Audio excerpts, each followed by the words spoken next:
Hello everyone, welcome back for more Let's Play the Great Ace Attorney Chronicles. Hi, I was absolutely Zelda pilled, so I must come back to this.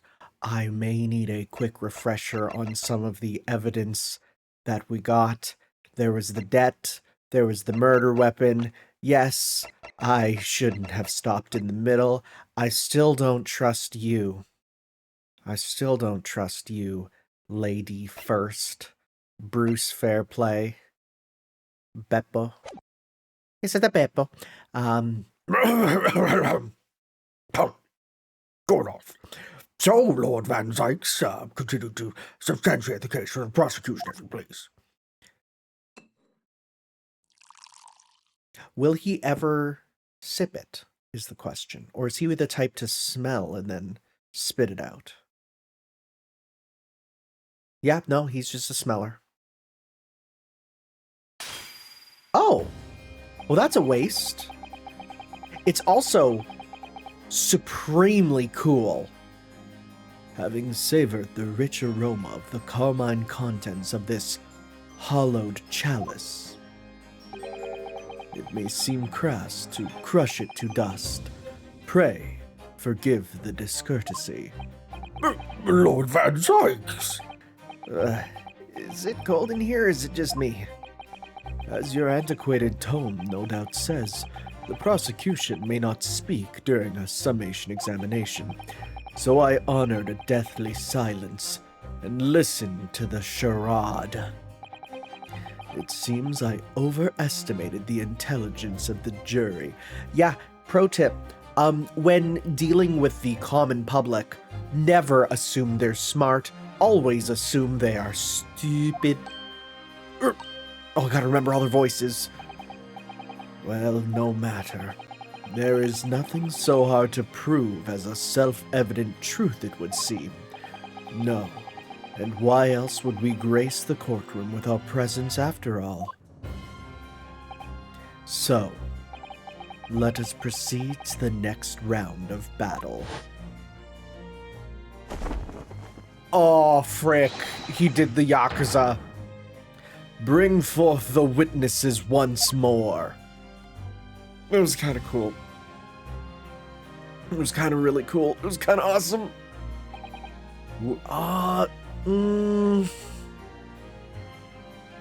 You look less cool without the cape. Throwing off the cape is cool, but then you should go and pick it up and put it back on. Witnesses, I trust you heard the summation examination we just had to endure. Oh, yes, sir. That I did, sir. Of course I heard it. Oh, yes, sir. I heard it. I don't remember all their voices. But you, sir, on the end, the coachman, I believe it's, Beppo? Yes, sir. My lord, sir. If it transpires that in your previous testimony, you were attempting to veil the presence of a fifth passenger on your omnibus, you'll be found guilty of perjury. You're advised to bear that in mind, sir. Oh, mio Dio. Now then, witnesses, I hereby call on you to testify before the court again. You will explain the various misgivings brought to our attention by the defense's summation examination. All right, what do we got? Boy, you're all shaky. Oh, I want to carry the four passengers that night. I swear it, but Well, I for one was told I had to pay 5 pence for the bus. He fiddled us on the fare, he did. Oh, and then I saw that blood-curdling sight as well. It's all too much. I tell you, I saw McGilden stabbing that man. Everything I said before stands. Yes, he stabbed him. Yes, he did. I think so, yes. I have to, like, vibrate to do his voice. Counsel, make sense of this for me, please. The phantom fifth passenger, conjured into existence by my learned Eastern friend, never exist. I'm not your friend, pal. The confusion has arisen from the coachman's sly little... What the frick is that word? Kuzenage? Kunzenage? What the frick is that? Cousinage. Cousinage. The practice of deception or trickery. Cousinage. Beppo, explain yourself. I'm terribly sorry, Guildmaster. As far as 4 pence. Wait, frick. Can I look? You're Wilfred Brimley. As far as 4 pence across the board, you know that. If I don't say that we don't charge our passengers by penny fare. Oh, it's so cold, and the last run of the day is always a half empty. You have been dishonest, coachman. Oh, I'm sorry. Disgrace, Beppo, disgrace, and in some sections, blood son of the entire guild. If I may, sir, I had to pay 10 pence on the bus just the last week. 4 passengers at 5 pence each is, well, yes, 20 pence. I've done the arithmetic 10 times already, but I just can't make the result come out differently. That's how math works, Sasato. Now that figures.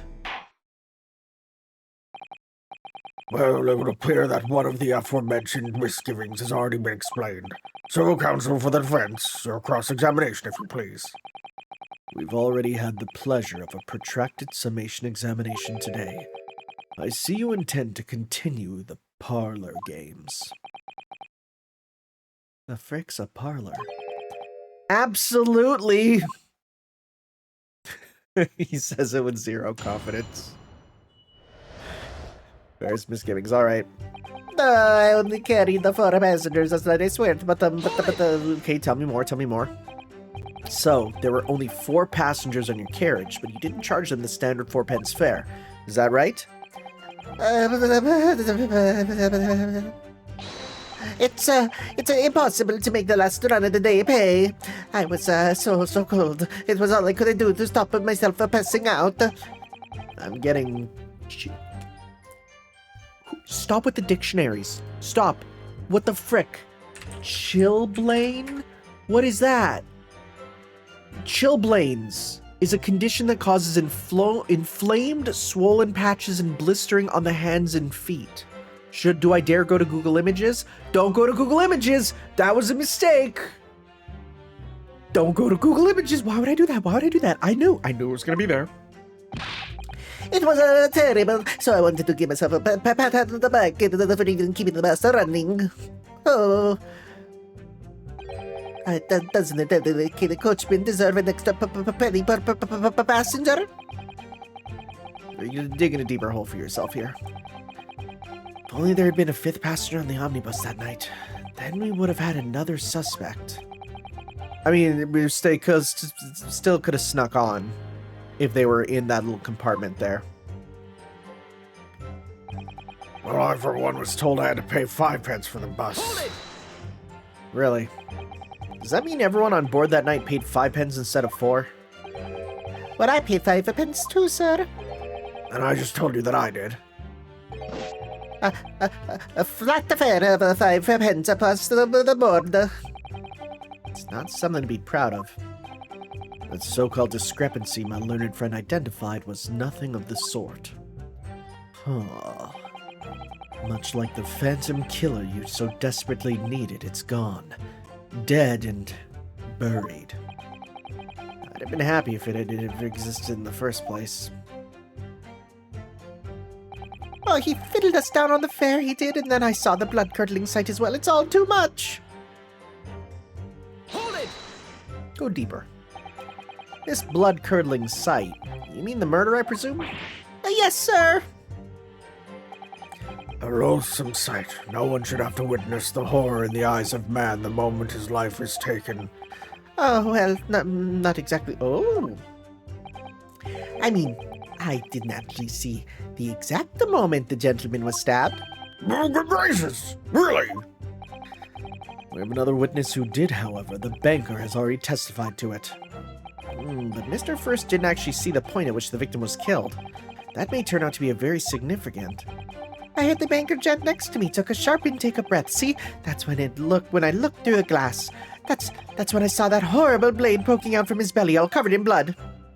Oh, every time I see a knife now, I can't help screaming, even when I'm eating. Yo, shoutouts to when kids are like, butter knives, I'm so afraid of them. And I just take a butter knife and put it on my hand, and I'm like, it won't cut you, bud. It literally won't cut you. Kids need to not be afraid of butter knives. Like, I'm gonna be honest. We need to teach children that butter knives are super safe. Because that's a legitimate problem. I tell you, I saw McGilded stabbing that man. Okay. We need more info. So you saw the defendant, Mr. McGilded, stabbing the victim, Mr. Mason, who was sitting next to him? That's what I said, isn't it? It was bothering me before this was. For just a brief moment, he hesitated before answering the question. Anyway, there was only the two of them inside the carriage, wasn't there? There's been much talk of a fifth passenger, but as of yet, zero evidence. And what are we wasting all this time for, eh? It's black and white. The man's guilty.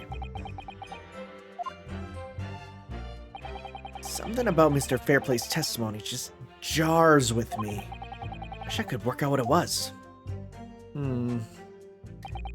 Oh, yes, he stabbed him. Yes, he did. I think so, yes. So you're the only one... Whoops, I didn't mean to click next. Not long ago, this trial very nearly came to an end. Somehow, we've managed to keep our chances alive here. I can't waste this cross-examination. I have to use it to bring some new facts to light. If you're not careful when you press these witnesses, the danger is that the jury will end up believing something unhelpful, as they did before. Maybe. But we can't let the fear of that happening stop us from uncovering important new information. Yes, you're so right.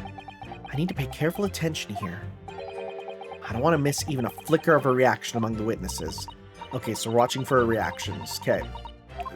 I've been listening for the sound, so there hasn't been anything. So I think it's going to be on the last one, because we didn't do that one. We didn't press it. Okay. Yeah, we didn't press this one. So then let's press it, and there'll probably be a reaction here. Earlier, you testified that you saw the moment when the defendant allegedly stabbed the victim, didn't you? Oh, yes. Yes, that's right. You said that the victim was on the floor and described the assailant holding the knife in an ice pick grip. I suppose. I might have, yes, put the cart before the horse, maybe. What's this? Well, I'm quite sure about most of it. I was driving the horse when I heard a scream from the seats on the roof deck. Oh, I expect that was me, sir. That was when I turned around. Yes, I saw it through the skylight. The gentleman was on the floor and the knife was sticking out of his midriff. That's right, yes, and the fellow holding the handle of the famous man, yes. So in short, you didn't see the moment when the victim was actually stabbed at all?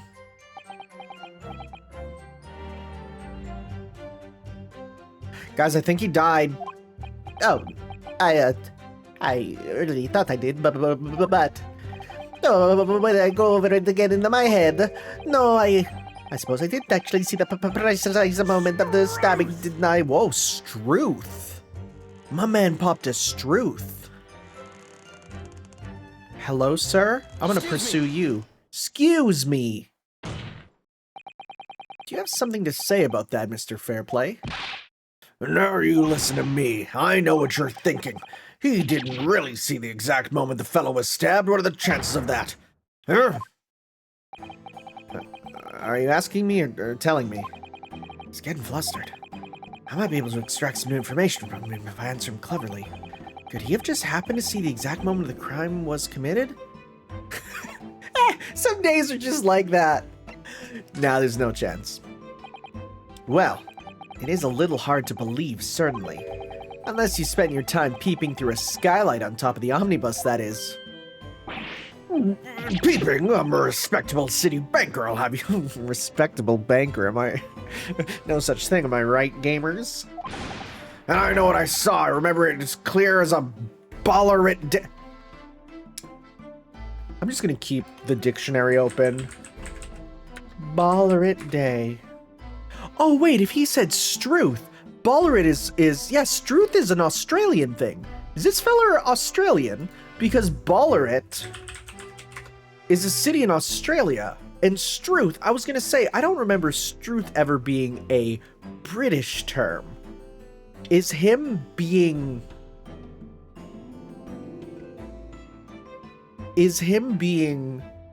Australian going to come up? We'll have to see. It was a... Oh, I'm not giving an Australian accent. I'm going to save you from that. I'm going to save you from that for now. It was a grim scene, I don't mind telling you. Thank you, Mr. Fairplay. Oh, excuse me if I was getting a little hot under the collar there, my lord. I would ask you to supplement your testimony with a clear statement about what exactly you saw. Oh, I can do that all right. I'll tell you just how grim it was. You think I'd forget the sight of those blood-soaked hands after the butcher stabbed...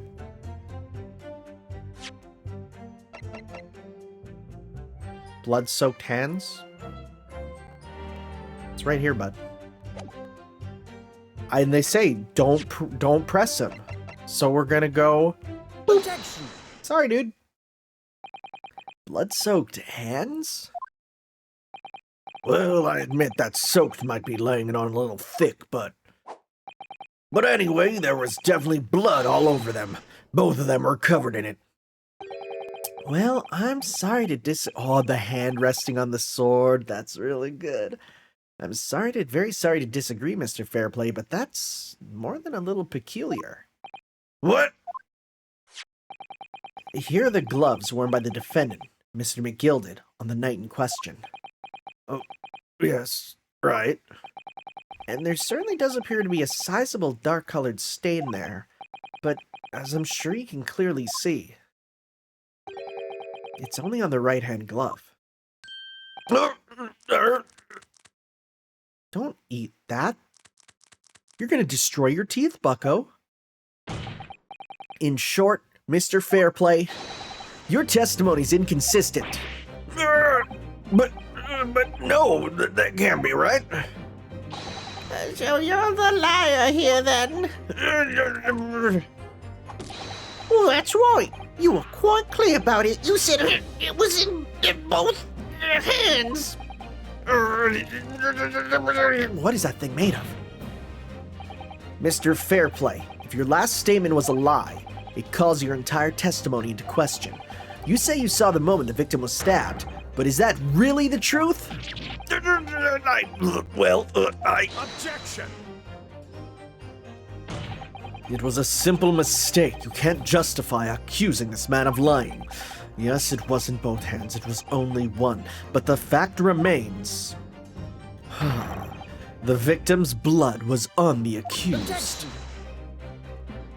No, Mr. Fairplay categorically stated that he saw blood all over both hands, which means there's a strong possibility that this witness was deliberately trying to mislead the court. I mean, he's a banker. Of course he's not going to like the rich. Why, I'm a city banker for pity's sake.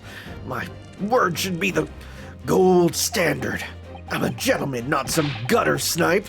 Upstanding members of society don't prevaricate. He's claiming to have no reason to lie. But is that really the case? Mr. Narhodo, if we had some evidence to explain why Mr. Fairplay might be lying, it could turn the tide in this trial completely. Something to show this man has a compelling reason to lie in his testimony. Could it be money, boy? Oh, wait, shit, we didn't open it. Did I just cuss? Oh man, I'm getting into this. This portfolio must contain all sorts of secrets of London's gentry. Oh dear, do you really think we ought to look inside? Well, it's not as though we know of any of London's gentry personally, isn't it? Apart from your great detective friend, perhaps. Actually, I wonder. I assure you, we will not find Mr. Shom's name inside. Well, let's see what we find. Yeah, I didn't actually open it. I can't read any of this. What a cool little booklet, though. I like it. Gosh, it's crammed full of gentlemen's names, isn't it? Well, I suppose they're probably not all gentlemen at all, are they? After all, not everyone in this country is well off. Or a man, but we'll go with that. Goodness, what is it? Look at this. Do you see the name here? Bruce. Oh, there we go. That's what I was thinking. That means something to me. It does sound strangely familiar, actually. Bruce Fairplay, the witness testifying at this very moment. Oh, yes, of course, the banker. Why is his name in here? He borrowed 20 guineas, did he? And look, the repayment date is fast approaching. It's possible that this is just a coincidence, of course, but this could be very useful information. Nice. Good. Well, there we go. That's that. So yeah, we do have evidence. I do have evidence. Just thank you for letting me scrounge around my bag for a bit. My lord? Yes, counsel. The defense is ready to present evidence. By Jove! Are you sure? Yes, evidence that will clearly demonstrate why Mr. Fairplay had reason to lie in his testimony. Very well. I hereby call on the defense to present its evidence. Evidence that demonstrates a motive for the witness's alleged deception of the court. A boom, a bam. This is a list of the debtors who owe money to Mr. McGilded. Yes, a list of innocent victims crippled by the accused's extortion. The point is, among the names of these debtors is your name, Mr. Bruce Fairplay. What? Mr. Fairplay, are you currently indebted financially to the accused? No, well, it's barely worth being called a debt. According to this ledger, you owe 20 guineas. Not an inconsiderable sum of money, wouldn't you say? What of it? Let's suppose Mr. McGilded were to be found guilty of murder. What would become of your debt in that case? These documents state that the loan agreement is forged between individual parties.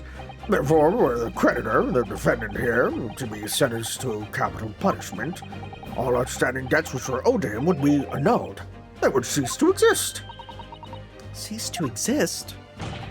Mr. Fairplay, is it not the case that you claimed in your testimony to have seen something you never in fact saw in a devious attempt to annul your debt of 20 guineas to the defendant?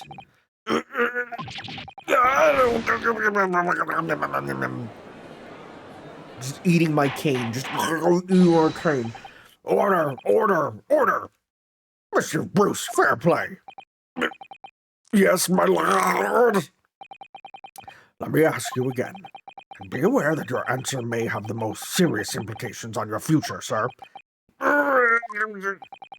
Did you, or did you not, see the precise moment in time at which the defendant is alleged to have thrust a knife into the victim? Your silence speaks volumes. Or I guess your noises, actually. Your kind of weird noises that you're just making. You did not tell the truth in your testimony. All right. Let's not make a melodrama out of this. Perhaps I did overstate the truth a pinch. A pinch? But it makes no difference. I definitely remember seeing blood on McGilded's hands, both of them. And yet, only one of the defendant's gloves, which we have here as evidence, is stained. So you keep saying... Not anything to say first? I wonder if I might be allowed to speak, sir. Go ahead, Mr. First. Well, the thing is, I think I remember seeing it myself, as it happens. Seeing what? The blood, sir, on the assailant's hands. I think, yes. I'm almost sure that it was on both his hands, not just one. What? What? That's not good. That's really not good for us. It would appear that we are going to need further testimony from all you witnesses. This time, I would like to know precisely what you did and what you did not see. Do I make myself perfectly clear? Yes. Mr. Naruhodo, this is good news. The course of this trial seems to have shifted slightly at last. Yes. I might finally have a chance to turn things around here. All right. New testimony. What do we got? All right. There was blood on both hands of the assailant. I sincerely and distinctly remember that. However, I suppose you might say that I didn't see the exact moment the stabbing transpired, if that matters. I remember seeing the knife, and I remember seeing both of the attackers' hands with blood on them. I did actually see anything myself. No, not until I heard the scream. Anyway, the fact remains there can't have been Anyone else inside that carriage, or we all would have seen. That's where it lies. Nope, because you can't see the other seat from where you're sitting. It's simple as that. Either you can only see half of them. Well, lo and behold, in truth of fact, not one of you was witness to the crucial moment the crime was perpetrated. Perpetrated? I didn't even see the word. What word was that? Perpetrated. I apologize, my lord, but honestly, there was no one else inside that carriage, and the man's hands were covered in blood. Not much incriminating evidence is tantamount to saying we saw the man do it. That's really not what testimony is about. Let us examine the interior of the omnibus once more. The victim's fresh blood is clearly visible on the seat, corroborating the witnesses' accounts. In other words, there is no substantial nor significant change in the facts of the case. Very well. Cross-examination, please, counsel. Yes, my lord. Now the question is, how the frick do we tell them this? Right? Because I don't think we have the evidence that it can't be seen. I don't think we got that. Right? Because I don't think we can just present this. But if you look up here from the seat, right? If we're looking in the back seat, you can't see. Must have a wonderful view, so people sit up here, they have to pay more money. Yep. There's like, yeah, no way to like see it. You can certainly see inside the carriage through this opening, that's for sure. Oh, we didn't click on this one. Yes, and there's a lamp in the enclosed cabin. So I'm sure the witnesses could have been able to see quite clearly. It's not good for us. I don't think there's any way you could have seen the seat behind you, though. And if you're sitting here, then you wouldn't see them, so they have to be in the back.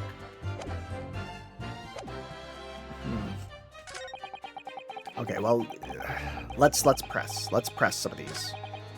Okay, press.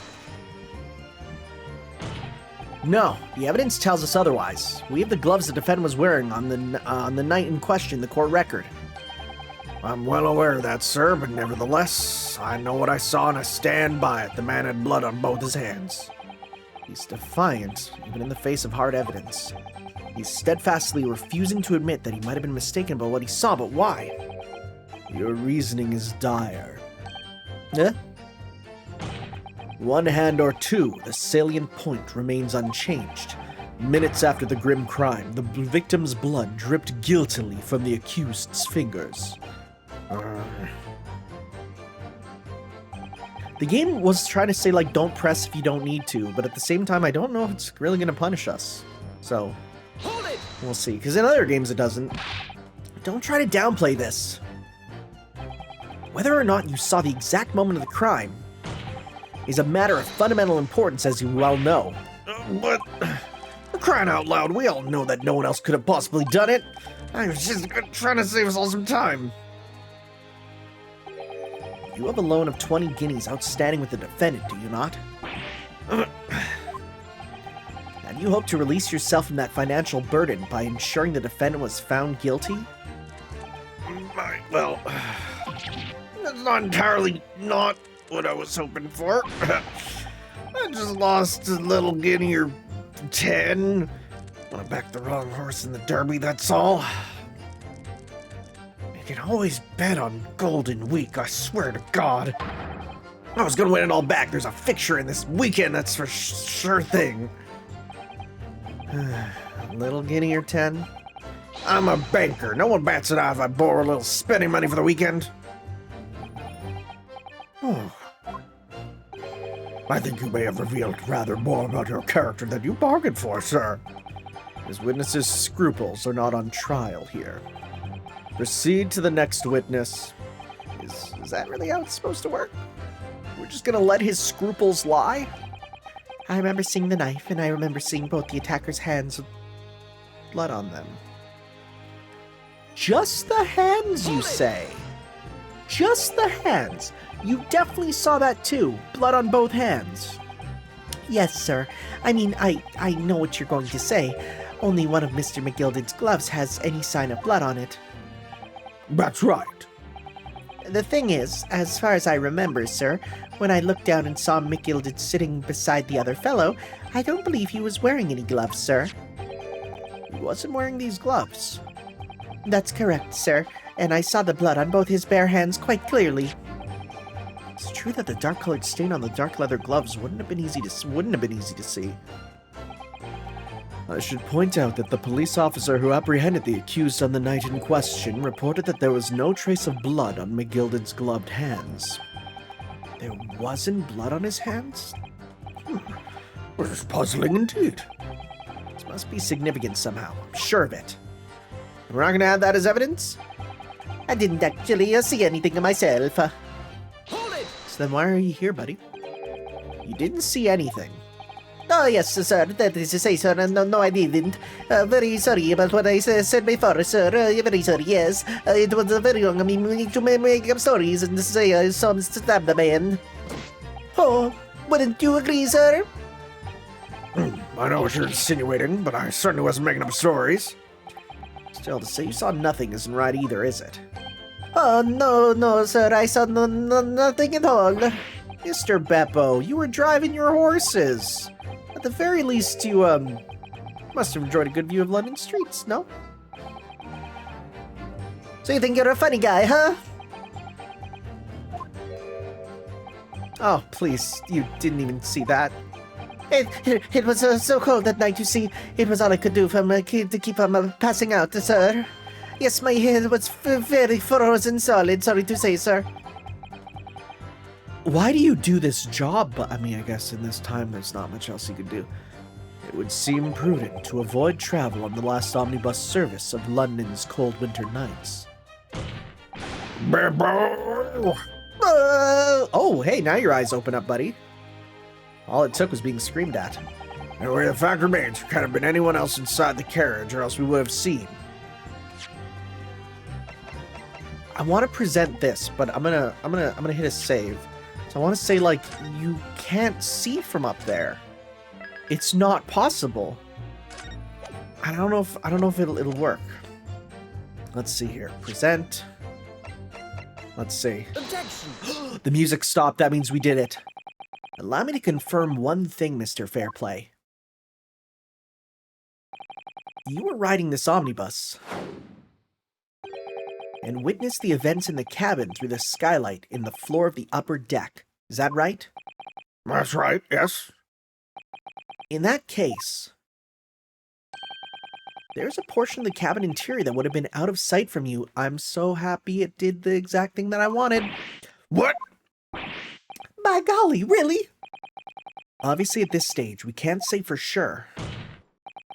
But the possibility cannot be denied that at the time of the incident, there could have been another passenger in the enclosed cabin of the omnibus. Objection! Enough hypothetical meandering, my Nipponese friend. Every time I say it, I sound like I'm committing a hate crime. Truly, the prosecution demands that you substantiate your claims.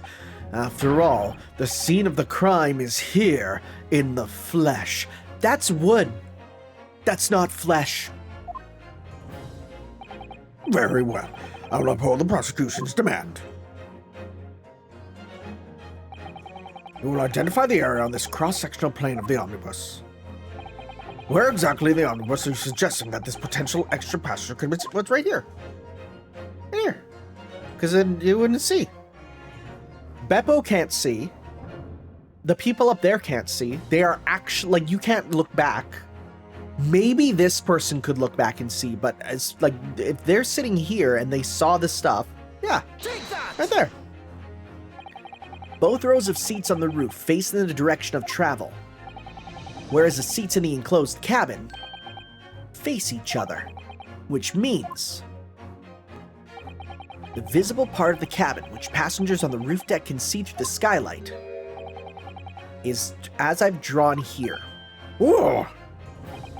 That's right, my lord. As you can see, the seat opposite, the one in which the victim and his attacker were sitting, is obscured from view. In other words, if someone had been sitting on that seat, it's quite possible that these witnesses could have been completely unaware of it. Objection! Now, what are you gonna say, bud? What you gonna say? It's quite possible some phantom was sitting there. You Nipponese have a forbidding habit of obscuring the truth with ambiguity.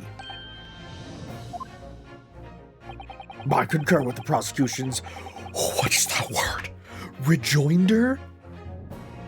I love learning new words. I really do. What is rejoinder? Rejoinder. Rejoinder. Okay, interesting. Rejoinder could mean simply a reply, a sharp or witty one, but it is actually a defendant's answer to the plaintiff's reply in court. So it is actually a dated court term being used in its correct way. Wow! Very interesting. I like that. I cannot entertain this conjecture, counsel. That is, unless you're able to put a name to this mysterious passenger to whom you allude. Can you, Mr. Naruhodo? I know I can right now. I honestly don't know. Who could it have been? Who could have been in the other seat, which was out of sight from the witnesses on the roof deck? Do we have an inkling? Do we know? Do we know who it could be?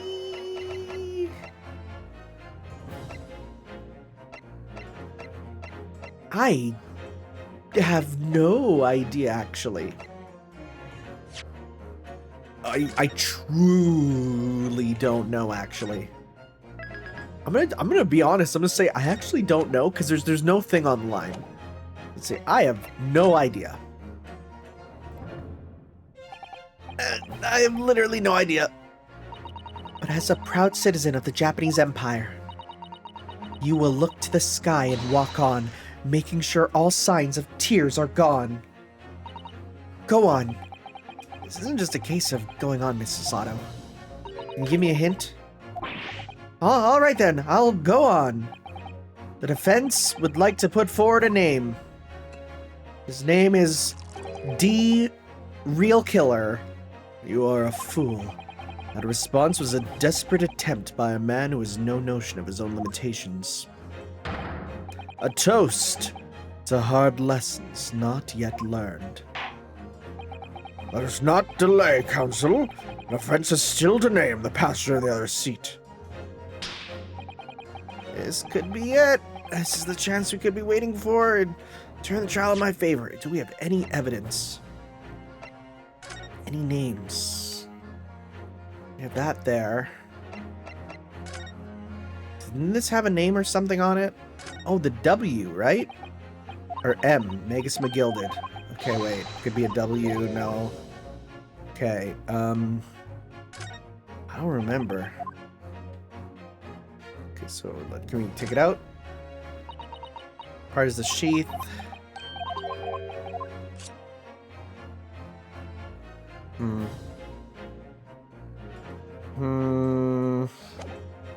No. Open this up again. Maybe there's another name.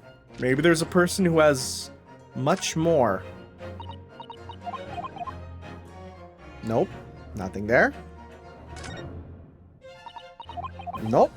Okay. Is there any evidence on who it can be? I don't think so.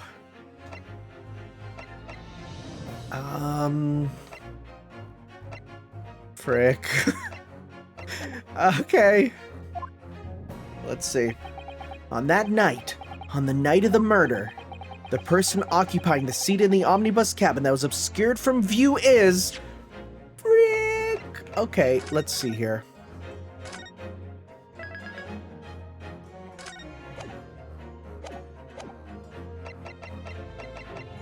I'm gonna guess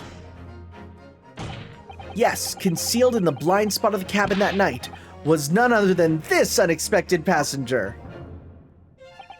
Whatever so-called logic you use to arrive at that conclusion, it matters not. Is it actually meant to be that Magus McGilded was there and it was someone else beside him? Take that! That's the answer. The passenger in the enclosed cabin that the witness on the roof deck failed to see has to have been Mr. Magnus McGilded. Me- Mr. McGilded? What are you talking about, counsel? That's the name of the defendant. Objection! What? Why? I mean, that's sick. That's awesome, but why? If I desecrate this chamber by smashing my hollowed chalice, do forgive the discourtesy. Lord Van Zykes. Was cool as shit, yo. People talk of those tiny Allow me to be racist for a moment, if you will. Allowed, counsel. People talk of those tiny island nations in the Far East as having a learning and culture of their own. But I see they use the terms ill-advisedly. What are you trying to say, buddy? Why you gotta turn it out like that? Let me explain in terms that even a student of an artless backwater such as yourself might understand. When the bloody scene unfolded, the victim and the assailant were sitting side by side. Multiple witnesses have attested to that fact. It is the very premise on which this case is built. But that premise may be wrong. What? If the victim really was sitting beside Mr. McGilded, it creates an inconsistency that can't be reconciled in any way. What inconsistency, counsel? The defendant's gloves, my lord. Both witnesses made the same testimony. They claim there was blood on both hands of the person sitting next to the victim. Objection! Yet we know the truth to be otherwise. Only one glove bears the glory remains. The point is, even in the face of this irrefutable evidence, both witnesses have maintained their stance. Yes, their testimony remains unchanged. Exactly. They both adamantly swear that they could clearly remember seeing blood on both hands of the assailant. In short, their memory of events is correct, and their testimony reveals the truth. It was somebody else sitting beside the victim that night, a third party we have yet to identify. And the victim's blood was on that passenger's hands. Both of them. Objection! And who was this third party? Obviously, the true culprit. Extraordinary! Order! What exactly are you postulating? Objection! The defense's postulation is just that, nothing more than conjecture. The witnesses have clearly stated they saw the accused. But when elaborating on his testimony, Mr. Fairplay said the two of them were wearing hats, and I couldn't exactly make out their faces. Yes. The tops of their heads were obscured by the roof. I could see the rest of them, though. Yes, that's right. Both gents were most certainly hatted. Hatters do tend to notice such things, sir. And what particular styles have had to the two gentlemen sport, Mr. First? I'm afraid I don't remember. And you call yourself a hatter? The style of hat makes no difference. There was no third passenger in that cabin. How can you be sure? Because if there had been, the accused Mr. McGilded would undoubtedly would have offered to depose that fact. Unless, that is, you are proposing an even more preposterous explanation. That the accused failed even to notice the presence of the true culprit in the very cabin in which he traveled. I didn't even think about that. He's right. If there was another person traveling in the enclosed cabin of the omnibus, it's inconceivable that Mr. McGilded would have been unaware of it. What if he was just asleep? What if he was just a sleepy guy? Or there's clearly a simple solution to this problem. Bring the accused, Mr. McGilded, to the stand. Well, what say you, counsel? The prosecution objects, my lord. On what grounds? As a suspect, he will have already made a full statement to the police. But what if there is some reason why he's unable to speak freely? Magnus McGilded is no uneducated ruffian. If indeed it turns out that the man has been withholding information, you can be sure it will have been a most deliberate act. Counsel for the defense, what is your opinion? My lord, should we ask Mr. McGilded to testify or not? Yeah, demand it. Yes, we need to hear what he has to say in order to find out the truth. The defense would like to call Mr. McGilded to the stand. In that case, I would like to hear the opinion of the jury. Yes, sir. Need a little time to consider this. If you ask me, I think we should hear what Mr. McGilded has to say. Get the man out here, I say! It would be utterly illogical not to hear his testimony. Hearing what the patron of my favorite little park has to say? Oh, yes, that would be lovely. Yes, the jury says the man must be heard. Very well, then. The court will hear the defendant's testimony. Bailiff, show the defendant to the stand at once. Is he going to be up here with them? That's the question. Now, maybe what actually happened that night will finally become clear. It'd be nice. The proceedings be resumed. Mr. McGilded, have you been listening to the discourse of the day? Oh, to be sure I have, my lord. There are now two matters on which this court desires to hear from you. The first is whether or not there was a third party with you in the omnibus cabin as proposed by the defense. The second is that if such a person was indeed present, why did you conceal that fact from the police? Oh, begad, no. 'Tis not in my nature to be hiding anything at all. Just answer the questions, please. Oh, the truth of the matter is, I've been desperate about this all along. Do I tell yous all, or keep me mouth shut? Tell us what, Mr. McGilded. Oh, the fine fellow representing me is absolutely right. In the carriage on the night with meself and the other man, there was another passenger. Oh, it's true. Aye, and 'twas me who helped the little urchin get away after it all happened. You what? Great. Well, at least you'll only go to jail for aiding and abetting. No, Magnus McGilded. A convenient excuse can't save you now. I'm truly sorry I am, Lord Van Zykes. I'm sure you'll be wanting to know why I said nothing when I was taken away by the police. I do be having a very good reason, I assure you. Which was? Well, the little child was just in the wrong place at the wrong time, and not in any way involved, you see. What? Oh, if the police had known the wee one was there, oh, they'd have assumed she'd done it. She? Okay, that's a she. Okay. They'd have hauled her into this here courtroom just like myself. I was only trying to spare her that. Young hearts and young minds are easily damaged, my lord. And who is this young child of whom you speak? Oh, that I don't know. You don't know? Aye, well, the wee thing just happened to be in the carriage that night. I never saw her before or since. We have absolutely no reason to believe this man.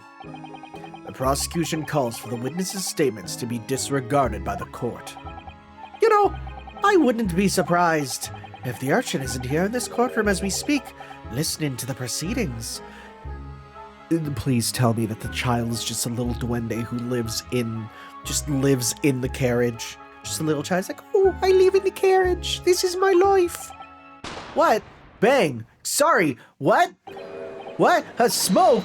What? Fire? There's a fire. Look, someone's trying to get away. What? It's no use. I can't see you through all this smoke. What is going on? Be careful, Mr. Naruto. Cover your face. Bailiff, don't let the accused escape. Secure the omnibus. Whoa. I hereby call an emergency recess. Benefit.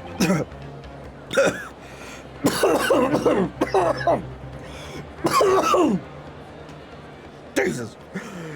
Ensure the defendant is in custody and clear the courtroom. What a good time to actually have to cough. We were hurriedly removed from the smoke-filled courtroom by the bailiff, amid scenes of chaos as people stumbled over one another in their desperation to flee the chamber. We had no idea what was happening. All we knew was that for the time being at least, the trial was suspended. Dang. Dang, dang, dang. Wow, okay. This game has some good cliffhangers. Some cliffhangers in Ace Attorney kind of end where you're just like, okay, yeah, whatever. This ends really good. Well, we're going to be stopping here then. Sounds good to me. Thank you guys for watching. We'll see you next time for some more Let's Play the Great Ace Attorney Chronicles. We'll see you then.